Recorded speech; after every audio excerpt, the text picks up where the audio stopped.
Dust particles floated through the dim light of Gallery Wing 7 like tiny stars in the artificial atmosphere.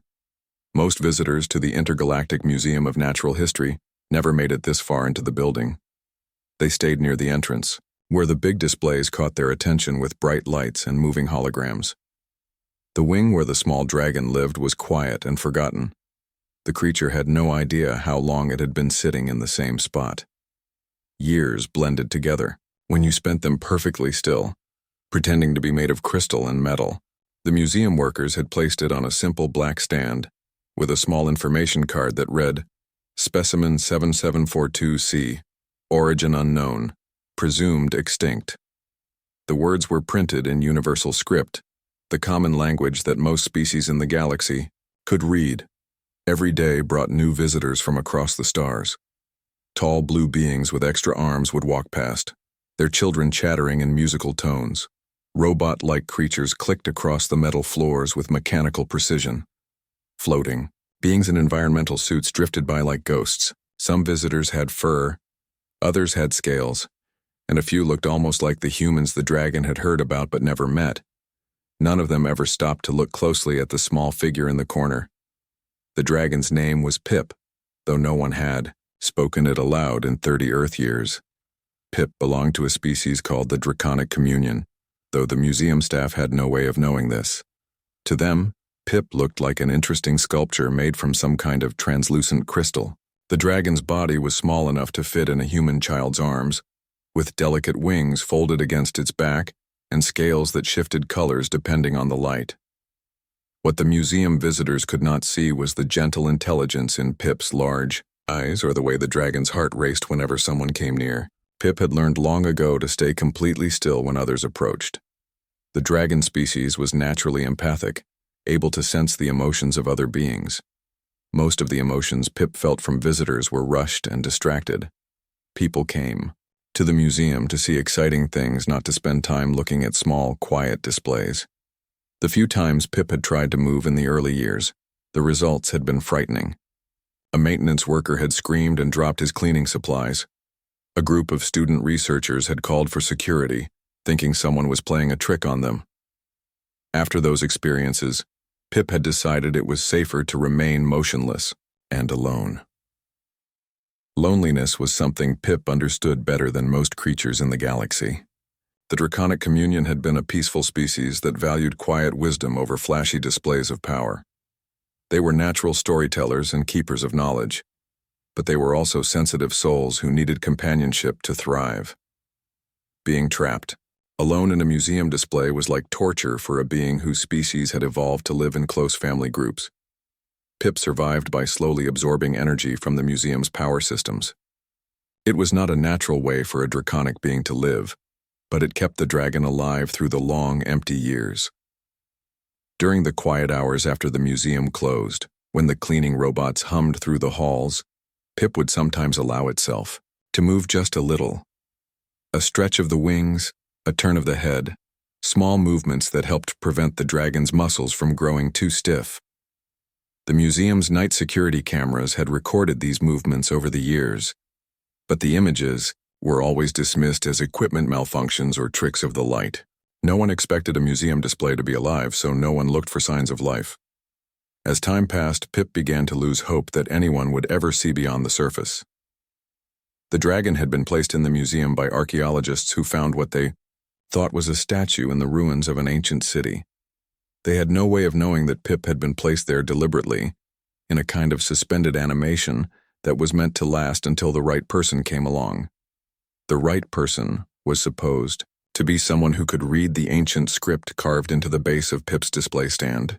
The symbols were tiny and easy to miss, etched in a language that predated most current galactic civilizations. They told Pip's story and contained instructions for awakening the dragon, but they might as well have been random scratches for all the attention they received. Pip had watched countless beings walk past without even glancing at the inscription. Even the museum's researchers had cataloged the symbols as decorative markings of unknown significance. The dragon sometimes wondered if the ancient language had been completely forgotten, if there was no one left in the galaxy who could understand the old words. The museum continued its daily routine around Pip's silent form. Tour guides led groups of excited visitors through the more popular galleries. School children on field trips pressed their faces against glass cases filled with colorful specimens.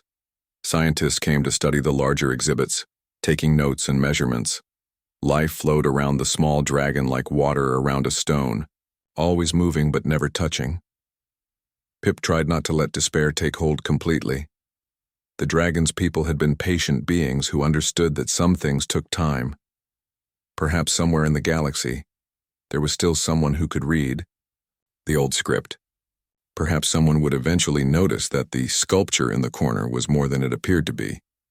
But as years turned into decades, even Pip's naturally hopeful nature began to fade. The dragon started to wonder if this was how the story would end, alone and forgotten in a corner of a museum, surrounded by millions of beings but known by none of them. The cleaning robots finished their nightly rounds and powered down in their charging stations. The security guards settled in for another quiet shift. Far across the galaxy, stars were being born and dying. Civilizations were rising and falling, and countless stories were being written. But in Gallery Wing 7 of the Intergalactic Museum of Natural History, time seemed to stand still around a small dragon who had almost given up on being found. Outside the museum's massive windows, the lights of New Geneva Station twinkled like earthbound stars. Ships arrived and departed, carrying passengers from hundreds of worlds. Somewhere among all those travelers was a 12-year-old human boy who loved puzzles and ancient languages, though neither he nor Pip knew it yet. The threads of fate were beginning to weave together, bringing together two lonely souls who would soon discover that sometimes the most important connections happen between the most unlikely friends. School vacation had finally arrived, and Alex Chen could barely contain his excitement as he walked through the docking bay of New Geneva Station. The 12-year-old had been looking forward to this trip for months. His grandmother lived on the orbital station and always had the most amazing stories about the different alien species she met in her work as a translator. Alex pressed his face against the transport window as they moved through the station's main corridor. Beings from dozens of different worlds moved past in a constant stream. He saw tall, elegant creatures that seemed to glide rather than walk, others with multiple arms carrying complex tools, and some that looked like they were made entirely of metal and light. Each one made his mind race with questions about their home worlds and cultures. His grandmother, Elena, smiled at his wide-eyed wonder. She had lived on New Geneva for 20 years and still remembered her own first reactions to the incredible diversity of galactic civilization. Alex had inherited her love of languages and puzzles, spending hours at home studying ancient Earth scripts and trying to decode messages from archaeological sites. "Gran, can we visit the museum today?" Alex asked as they entered her apartment. The walls were covered with certificates in various alien languages, awards for her translation work with the station's diplomatic corps. "Of course, dear. I thought you might want to see the Natural History Museum. They have specimens and artifacts from all over the galaxy," Elena replied, unpacking the fresh fruit she had bought from the station's agricultural sector. Alex bounced on his toes with excitement. He had read about the Intergalactic Museum of Natural History in his school's database, but seeing it in person would be completely different. The museum was famous for housing one of the largest collections of xenobiological specimens in known space. The next morning, Alex and his grandmother made their way through the bustling corridors of the station. New Geneva was a hub for traders, diplomats, researchers, and tourists from hundreds of worlds. The air was filled with dozens of languages, and Alex tried to pick out words he recognized from his studies. When they reached the museum, Alex stared up at the massive building in awe. The structure was built into one of the station's outer rings with huge windows that showed the stars beyond. Ships of every size and shape were visible in the distance, some arriving, others preparing to jump to hyperspace. Inside, the museum was even more impressive. The main hall soared upward for several stories, filled with displays that seemed to float in midair. Holographic recreations of extinct creatures moved through simulated environments. Interactive exhibits let visitors experience what it might be like to live on different types of worlds. Most of the other visitors headed straight for the largest displays. Alex watched families with children rush toward a massive skeleton of some kind of space whale. Tour groups gathered around exhibits with dramatic lighting and sound effects. Everyone seemed drawn to the biggest, loudest, most colorful attractions. But Alex had always been different. Even as a small child, he had been fascinated by the things others overlooked. While other kids played with popular toys, he collected old coins and tried to read the ancient languages stamped on them. While his classmates watched the latest entertainment programs, he studied documentaries about archaeological discoveries. His grandmother noticed his tendency to wander away from the crowds. "I'm going to rest on one of those benches near the information desk," she told him. "Take your time exploring, but stay where I can see you." Alex nodded and began to explore the museum at his own pace. He found himself naturally avoiding the busiest areas, instead drifting toward the quieter wings where he could study exhibits without being bumped by eager tourists. That was how he discovered Gallery Wing 7. The corridor leading to the wing was dimmer than the main halls, and fewer people seemed to venture this far into the building. Alex liked the peaceful atmosphere immediately. Here, he could actually read the information plaques without having to push through crowds of taller beings. The exhibits in this section were smaller and more subtle than those in the main galleries. Ancient tools were displayed in simple cases, with detailed explanations of how they had been used. Fragments of artwork from vanished civilizations were arranged with careful attention to their historical context. Everything felt more scholarly and thoughtful. Alex moved slowly through the gallery, reading every placard and studying each display. He had always believed that the most interesting stories were often hidden in the details that others missed. His teachers sometimes called him obsessive, but Alex preferred to think of himself as thorough. Near the end of the gallery, in a corner that seemed almost forgotten, he found something that made him stop completely. At first glance, it appeared to be a small sculpture of a dragon-like creature.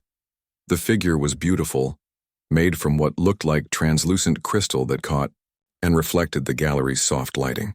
The craftsmanship was incredible.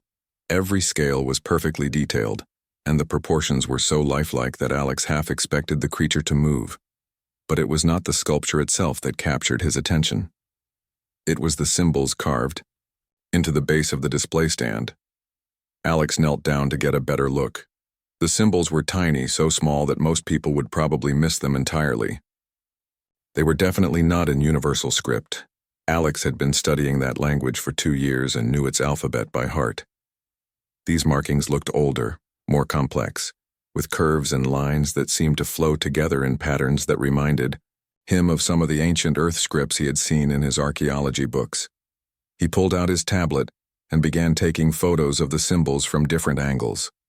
The lighting was not perfect, but he managed to capture clear images of each marking. There were dozens of them, arranged in neat rows around the base of the stand. As he worked, Alex became aware of a strange feeling. It was as if someone was watching him, but when he looked around, he saw only other museum visitors walking past, without paying any attention to his corner of the gallery. The feeling persisted, though, a sense of being observed by unseen eyes. Alex looked up at the dragon sculpture again. For just a moment, he could have sworn that its crystal eyes seemed to focus on him with what looked almost like hope. But that was impossible, of course. It was just his imagination, probably triggered by his excitement at finding such an interesting puzzle. He spent another hour photographing the symbols and taking notes about their patterns. Some of the markings reminded him of ancient Sumerian cuneiform, while others looked similar to scripts he had seen from early Chinese civilizations. But there were elements that seemed completely alien, unlike anything from Earth's history. When his grandmother finally found him, Alex was still crouched next to the display, completely absorbed in his work. "There you are. I was wondering where you had gotten to," Elena said, settling onto a nearby bench. "What have you found that's so interesting?" Alex looked up with bright eyes. "Gran, look at these symbols. They're carved into the base of this sculpture, but I don't think anyone has really studied them. The museum placard just says the origin is unknown, but these markings might tell us where it came from." Elena examined the symbols with the trained eye of a professional translator. "You're right. These are definitely script of some kind. I don't recognize the language, though. It looks very old. Can I use your translation databases when we get back to your apartment? Alex asked eagerly. I want to try to figure out what they say. His grandmother smiled at his enthusiasm. Of course. Though I should warn you, if the museum's experts have not been able to identify the language, it might be very difficult to translate. As they prepared to leave, Alex took one last look at the dragon sculpture. Again, he had that strange feeling of being watched, as if the crystal figure was somehow aware of his interest. He shook his head, telling himself not to be silly, but the feeling lingered as they walked away. Back in the forgotten corner of Gallery Wing 7, Pip's heart was beating faster than it had in decades. For the first time in 30 years, someone had noticed the ancient script. Someone had taken the time to study the symbols carefully and photograph them. And it was a human child, the species that Pip's people had heard stories about but never met. The dragon forced itself to remain perfectly still, but inside a tiny spark of hope began to grow. Alex could not sleep that night. He lay in the small guest room of his grandmother's apartment, staring at the ceiling while his mind raced with possibilities. The images of the strange symbols were stored on his tablet, and he had already looked through them dozens of times. Each viewing revealed new details he had missed before. When morning finally came, Alex was already awake and dressed. His grandmother found him in her kitchen, hunched over his tablet with a cup of hot chocolate cooling beside him. You have been up for hours, haven't you? Elena asked, settling into the chair across from him. I couldn't stop thinking about those symbols, Alex admitted. Gran, do you think I could use your professional translation software? The basic programs on my tablet are not giving me any matches. Elena had spent decades working with the most advanced linguistic analysis tools in the galaxy. Her job as a diplomatic translator required access to databases containing millions of languages, dialects, and ancient scripts from civilizations across known space. Of course, dear, but remember, translation work requires patience. Some codes take years to crack even with the best technology. Alex spent the entire morning working with the advanced software. He uploaded his photos and watched as the computer analyzed each symbol, comparing them to known scripts and languages. Most of the comparisons came back negative, but gradually small pieces began to fall into place. The first breakthrough came when Alex noticed that some symbols appeared multiple times in different combinations. This suggested that the script might be alphabetic rather than pictographic, with individual symbols representing sounds rather than whole words or concepts. Look at this, Gran, Alex called out excitedly. This symbol here appears at the beginning of 3 different word groups. In ancient languages, that often means it's either a common prefix or maybe an article like the or a. Elena examined the screen over his shoulder. Her years of experience told her that Alex was on the right track, but she also knew how difficult it was to decode completely unknown languages. As the day progressed, Alex found more patterns. The script seemed to follow rules similar to some of the oldest languages from Earth, but with alien influences that suggested a completely different evolutionary path.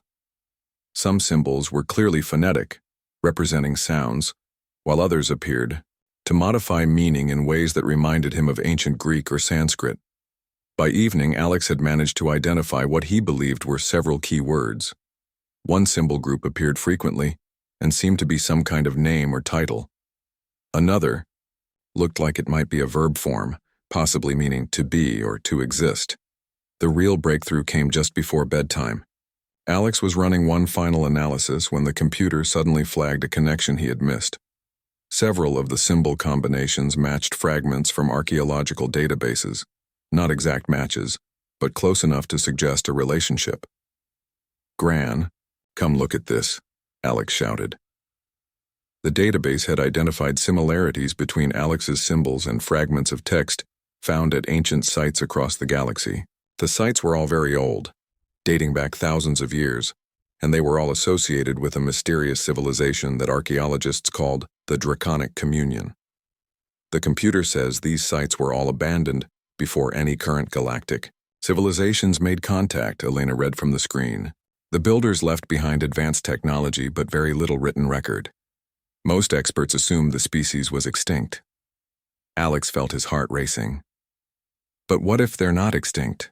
What if the sculpture in the museum is not a sculpture at all? His grandmother looked at him with concern. Alex, that's quite a leap. The museum has experts who would have noticed if, but would they? Alex interrupted. How many people have actually looked closely at that display? It's in the corner of a quiet gallery. The placard just says, Origin Unknown. What if everyone assumed it was a statue because that's what they expected to see? Elena had to admit that her grandson had a point. Museums were full of artifacts that had been misidentified for years before someone took a closer look, and Alex had always been remarkably good at seeing things that others missed. Even if you're right, she said gently, what would you do about it? You can't just walk up to a museum display and start talking to it. But Alex was already working on that problem.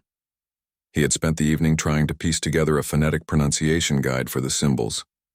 If his theory was correct, and if the script really was related to the Draconic Communion, then the symbols might be more than just a description. They might be instructions. One group of symbols kept appearing in a pattern that reminded him of invocations he had seen in ancient texts from Earth. They seemed to be arranged like a phrase meant to be spoken aloud, complete with what looked like pronunciation guides. I think I know what some of these symbols say, Alex told his grandmother. This part here, I think it says something like, here rests, or here lies, and this section might be a name, Pip of the Starlight Clan. Elena examined the translation with growing amazement. If you're right about this being a biographical inscription, then what does the rest say? Alex had been working on that question all day. I'm not completely sure, but I think it's telling the story of whoever is lying. There. Something about being young, about listening to deep things, about keeping songs that have been forgotten. And down here at the end, Alex pointed to a section of symbols that had taken him hours to work out. I think this is telling someone what to say to wake them up. The idea seemed incredible, but Elena had learned to trust her grandson's instincts about languages and puzzles. He had been solving complex riddles since he was very young, often seeing solutions that escaped adults with much more education. What do you think the awakening words say? She asked. Alex showed her his notes. He had spent hours working out what he believed was a phonetic rendering of the alien words. The pronunciation was probably not perfect, but he thought he had the basic sounds right. I want to go back to the museum tomorrow, Alex said. I want to try speaking these words to the sculpture. Elena felt a mixture of excitement and concern. If Alex was wrong, nothing would happen and they would know that his translation was incorrect. But if he was right, if you really believe, this creature might be alive, Elena said carefully. We should probably notify the museum authorities first. But what if they don't believe us? Alex asked. What if they think we're crazy and ban us from the museum? At least if I try the words first, we'll know for sure. Elena considered this. She had worked in diplomacy long enough to know that first contact situations were incredibly delicate. If there really was a living being trapped in the museum, it had been alone for decades. The shock of suddenly being surrounded by scientists and reporters might be traumatic. On the other hand, a quiet approach by a young person who had shown genuine interest might be much less frightening. All right, Elena said finally. We'll go back to the museum tomorrow, but we go slowly and carefully. If anything unusual happens, we contact the authorities immediately. Alex nodded eagerly. He spent the rest of the evening practicing the pronunciation of what he hoped were the ancient words of awakening. The syllables felt strange in his mouth, unlike any language he had ever studied. Some of the sounds seemed to require tonal changes similar to Chinese, while others had resonances that reminded him of whale songs. As he finally drifted off to sleep, Alex wondered what would happen if he was right. What would it be like to meet a being from an ancient civilization? What stories might they have to tell? What knowledge might they possess? In the museum, miles away, Pip lay motionless in the dim light of the gallery. But for the first time in 30 years, the dragon was not thinking about loneliness and despair. Someone had spent a full day studying the ancient script. Someone was trying to understand. Pip could sense in the way that empathic beings could, that tomorrow would bring change. The dragon did not know exactly what form that change would take, but the feeling was unmistakable. After 3 decades of waiting, someone was finally going to speak the old words. The small dragon's crystalline heart beat with nervous anticipation as the station's artificial night settled over the museum. Tomorrow, Pip might finally hear another voice again. Tomorrow, the long silence might finally come to an end. Alex's hands trembled slightly as he and his grandmother entered the museum the next morning. He had practiced the ancient words so many times that they felt natural in his mouth, but speaking them to what might be a living being was completely different from whispering them alone in his room. The museum was busier than it had been the day before. Groups of tourists moved through the main galleries, and several school field trips filled the corridors with excited chatter in dozens of different languages. Alex was grateful that Gallery Wing 7 remained as quiet and overlooked as before. His, grandmother settled onto the same bench where she had waited yesterday, pulling out a book but keeping one eye on Alex as he approached the display. She had agreed to let him try his theory, but she was ready to call for help if anything went wrong. Alex knelt down beside the crystal dragon sculpture, just as he had the day before. In the soft gallery lighting, the figure looked even more lifelike than he remembered. The translucent scales seemed to shimmer with their own inner light, and the delicate features were carved with incredible precision. But now that he knew what to look for, Alex could see details that suggested this was more than just artwork. The way the light caught the surface was too organic, too natural. The proportions were too perfect for something made by an artist trying to imagine what such a creature might look like. He took a deep breath and began to speak the ancient words he had spent so much time learning to pronounce. His voice was barely above a whisper, but in the quiet gallery, the strange syllables seemed to carry clearly through the air. The effect was immediate and magical. The crystal dragon's scales began to glow with a warm golden light that pulsed gently like a heartbeat. The transformation started slowly, with just a few scales near the creature's chest, but quickly spread throughout its entire body. What had appeared to be solid crystal became something that looked more alive, more organic. Alex gasped and nearly fell backward as the small dragon turned its head toward him. Large opalescent eyes that had seemed like carved gems suddenly focused on his face with unmistakable intelligence and awareness. For a moment, neither human nor dragon moved. They simply stared at each other across the impossible gap between species, both struggling to believe that this moment was really happening. Then Pip spoke, not with words that Alex could hear, but with something much more direct and profound. The dragon's thoughts touched his mind gently, carrying emotions and simple concepts that needed no translation. Alex felt overwhelming gratitude, wonder, and joy that was not his own, mixed with a loneliness so deep it made his eyes water. "Hello," Alex whispered, not sure if he should speak aloud or try to think his response. The dragon's mental voice was soft and musical, like wind chimes made of starlight. "Hello, young speaker of the old words. I am Pip of the Starlight clan, though. I have not heard my name spoken aloud in more years than I care to count." Alex felt his heart racing with excitement and wonder. "I'm Alex. I translated your inscription. I hoped it would work, but I wasn't really sure." "You read the ancient script of my people?" Pip's amazement flowed through their mental connection. But that knowledge was thought to be lost forever. "How did you manage such a feat?" "I love puzzles and old languages," Alex explained, glancing back at his grandmother, who was watching with wide eyes but staying respectfully distant. "I've been studying ancient scripts from Earth for years, and your symbols had some similar patterns. It took me all night with advanced translation software to figure it out."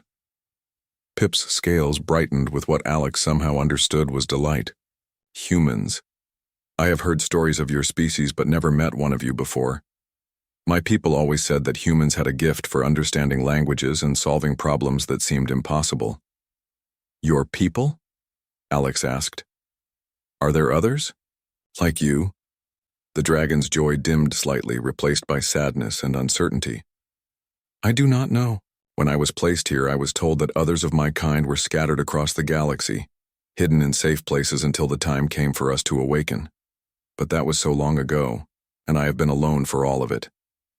Alex felt a surge of protective anger. You've been conscious this whole time? For 30 years, you've just been sitting here, aware but unable to move or speak to anyone? It was necessary, Pip explained patiently. My people are naturally empathic. We sense the emotions of others very strongly. When I first arrived, at this museum I could feel the fear and confusion from the workers when I moved. It seemed kinder to remain still and let them think I was simply an artifact. But that must have been horrible, Alex said, his young heart aching for the lonely creature, being surrounded by people but unable to connect with any of them. It was difficult, Pip admitted. But my kind are taught patience from birth. We believe that all things happen when they are meant to happen. And now you are here, young Alex, and I am no longer alone. Alex looked around the quiet gallery, suddenly aware that their conversation might attract attention. No one was nearby at the moment, but he could hear footsteps in the distance and voices approaching from the main corridor. What happens now? He asked. Should I tell the museum staff what you really are? Should we contact the authorities? Pip considered this question carefully. I have been thinking about this moment for many years. There is knowledge that my people were meant to share with the galaxy, stories and wisdom that should not be lost forever. But I am also afraid. What if they separate us? What if they put me in a laboratory instead of a museum? I won't let that happen, Alex said, with the fierce determination that only a 12-year-old could muster. My grandmother works in diplomacy. She knows how to handle first-contact situations properly. The dragon's eyes grew even brighter. You would help me, even though we have only just met? Of course, Alex replied without hesitation. You've been alone for 30 years. Everyone deserves to have friends and to be understood for who they really are. Pip's emotional response to this simple statement of friendship was so powerful that Alex felt tears running down his cheeks. The dragon had hoped for understanding, maybe even acceptance, but the immediate offer of friendship from this human child was more than Pip had dared to dream. There is something else, Pip said after a moment. The inscription you translated, it mentions that I am a keeper of forgotten songs. My people were living libraries, each of us carrying knowledge and stories from many different civilizations. If the authorities will listen, I have much to share with the galaxy. Alex's eyes lit up with excitement. What kind of knowledge? Languages that have not been spoken in 1,000 years. Technologies that could help worlds in need. Stories of species that vanished before your current civilizations were born. My memory holds fragments of 100 different cultures, all preserved by my people before they faded into history. Before Alex could respond, he heard his grandmother's gentle cough, a warning that other visitors were approaching the gallery. He looked back to see a small group of tourists entering the wing, chatting quietly as they examined the displays. We need to be careful, Alex whispered. Can you become still again like before? Yes, but only for a short time now that I have awakened. The connection between us will remain, though. Even when I appear motionless, I will be able to hear your thoughts if you direct them toward me. Alex nodded and stepped back from the display just as the tourist group walked past. To them, he appeared to be simply another visitor admiring an interesting sculpture. They glanced at the crystal dragon briefly before moving on to other exhibits, never suspecting they had just walked past one of the most significant discoveries in galactic history. When the gallery was quiet again, Alex returned to Pip's display. Even though the dragon appeared motionless once more, Alex could feel the warmth of their mental connection, a gentle presence in the back of his mind that assured him this incredible experience had really happened. Tomorrow, Alex whispered, I'll talk to my grandmother about how to contact the museum directors. We'll figure out a way to help you share your knowledge without losing our friendship. Though Pip could not visibly respond while other people might be watching, Alex felt a wave of gratitude and trust flow through their mental link. After 30 years of waiting, the small dragon finally had hope for the future and, more importantly, a friend who understood that some of the galaxy's greatest treasures could be found in its quietest corners. 3 weeks had passed since Alex first spoke the ancient words of awakening, and the Intergalactic Museum of Natural History had become a completely different place. What started as a quiet conversation between a boy and a lonely dragon had grown into something that would change how the galaxy understood its own history. Dr. Marcus Webb, the museum's chief xenobiologist, stood in his office reviewing the reports that had been flooding in from research stations across known space. When Alex and his grandmother had first approached him with their incredible story, he had been skeptical. A living dragon hiding in plain sight for 30 years seemed impossible, but Pip's awakening had been undeniable. The moment the small dragon began sharing its vast knowledge with the museum's research team, Dr. Webb realized they were dealing with something unprecedented. Pip was not just a survivor from an ancient civilization. The dragon was a living library containing knowledge from dozens of extinct cultures. Down in Gallery Wing 7, which had been temporarily closed to regular tourists, Alex sat cross-legged, beside Pip's new enclosure. The museum had built a comfortable living space for the dragon, complete with proper lighting, temperature control, and most importantly, room to move around freely for the first time in decades. "Tell me more about the singing crystals of the melodic worlds," Alex said, his tablet ready to record another of Pip's stories. The dragon's scales shimmered with pleasure at the request. Over the past weeks, Pip had discovered that sharing knowledge with an eager student was one of life's greatest joys. The melodic people believed that all of existence was a great song, and that every living thing added its own voice to the cosmic harmony. Alex listened in fascination as Pip described civilizations that had vanished long before humans ever looked to the stars. The dragon's memories contained not just facts but the emotions and personalities of the beings who had shared their knowledge with Pip's people centuries ago. Dr. Webb entered the gallery, carrying a communication device that was buzzing with incoming messages. "Alex, your friend here has caused quite a stir across the galaxy. We have requests for interviews from research institutions on 50 different worlds." Pip looked concerned. "I hope I have not created problems. I only wish to share what knowledge I could." "Problems?" Dr. Webb laughed. "Pip, you've given us linguistic keys to translate archaeological sites that have been mysteries for centuries. The historical insights alone are worth more than every other artifact in this museum combined." But Alex could sense that fame and attention were not what Pip truly wanted. Through their mental connection, he felt the dragon's anxiety about becoming too much of a spectacle. Pip had spent 30 years being ignored, but being the center of galactic attention was almost as uncomfortable. "Dr. Webb," Alex said carefully, "what if we did this differently? Instead of having people come here to interview Pip, what if we focused on finding the other dragons?" Pip's scales brightened immediately. This was the idea that excited the dragon most, the possibility that other members of the draconic communion might still be alive, hidden in museums, private collections, or storage facilities across the galaxy. "We've already started that search," Dr. Webb replied. "Based on Pip's descriptions, we've identified 17 artifacts in various collections that might actually be living dragons in suspended animation. Teams are being sent to investigate each one." Alex felt Pip's overwhelming hope and nervous excitement through their mental link. The dragon had been alone for so long that the possibility of reunion with its own kind seemed almost too wonderful to believe. "There is something else," Pip said, addressing Dr. Webb directly. "My people were not just keepers of old knowledge. We were also teachers. If other members of my clan are found and awakened, we could help your scientists understand technologies that might benefit many worlds." Over the following days, news began arriving from the investigation teams. The first breakthrough came from a private collector on the trade world of Nexus Hub.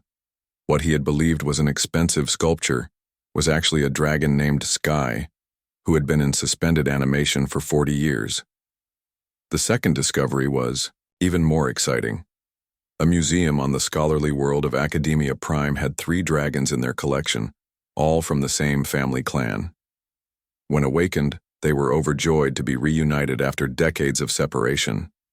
Alex watched Pip's reaction to each piece of good news with growing happiness. The dragon's joy was infectious, filling the entire gallery with a warm sense of contentment that even the research staff could feel. But perhaps the most important discovery was not another dragon at all. It was what happened when Alex introduced Pip to other young humans who visited the museum. 10-year-old Sarah was the first. She came with her school group and was immediately drawn to the friendly dragon in the corner of the renovated gallery.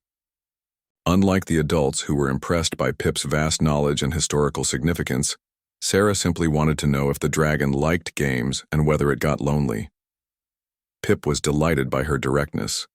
Within minutes, the dragon was teaching Sarah simple word games in ancient languages, creating beautiful light patterns with its scales, and sharing silly stories about the more amusing species it had encountered over the centuries. More children followed. Alex found himself becoming something like a translator, helping other young humans connect with Pip and learn about the dragon's unique perspective on life in the galaxy. The children were not interested in archaeological significance or scientific breakthroughs. They just thought it was wonderful to have a dragon friend. Dr. Webb watched these interactions with growing amazement. Alex, I think you and Pip have discovered something more important than we realized. This isn't just about preserving ancient knowledge. It's about building bridges between species. The museum began planning a permanent exhibit called Living History, where visitors could meet Pip and eventually other awakened dragons. But it would be different from traditional displays.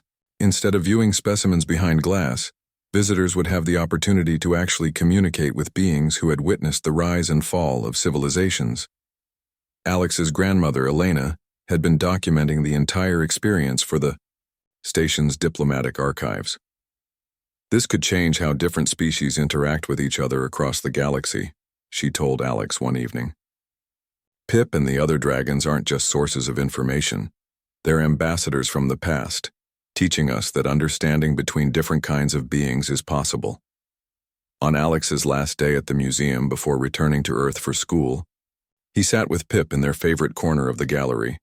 The dragon's new living space was comfortable and welcoming, but Alex knew he would miss their daily conversations.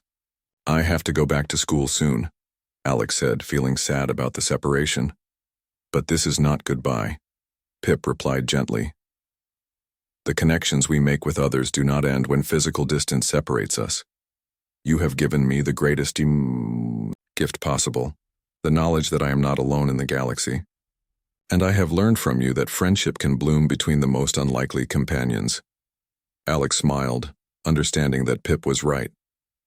Their friendship had started with curiosity about ancient symbols, but it had grown into something much deeper. They had shown each other that looking beyond surface appearances could reveal the most extraordinary treasures. The dragon's scales began to glow with soft patterns that Alex had learned meant contentment and hope. Besides, Pip added with what could only be described as a draconic grin, I suspect you will find ways to visit me again. Humans are remarkably good at solving problems when they set their minds to it. As Alex prepared to leave New Geneva Station, he looked back at the museum one more time. Gallery Wing 7 was no longer a forgotten corner filled with overlooked displays. It had become a place where beings from across the galaxy came to learn that some of the most important discoveries happened when someone took the time to really see what others had missed. Dr. Webb's team had already confirmed that 12 more dragons had been found and successfully awakened. Each one carried different knowledge and stories, and each one was grateful to discover that the galaxy had not forgotten them entirely. But perhaps most importantly, Pip was no longer alone. The shy dragon who had spent 30 years pretending to be a sculptor had become a teacher, storyteller, and friend to countless visitors. And it all started because one curious human boy believed that the most interesting puzzles were often hidden in the quietest corners of the world. As Alex's transport pulled away from the docking bay, carrying him back toward Earth and his regular life, he carried with him the knowledge that friendship could bridge any gap between species. Sometimes the most profound connections formed between beings who seemed to have nothing in common except a shared understanding that everyone deserved to be seen for who they truly were. And in Gallery Wing 7, now renamed the Dragon Archive, Pip began sharing with a new group of young visitors the ancient songs of the stars, proving once again that the best stories always began with someone brave enough to listen.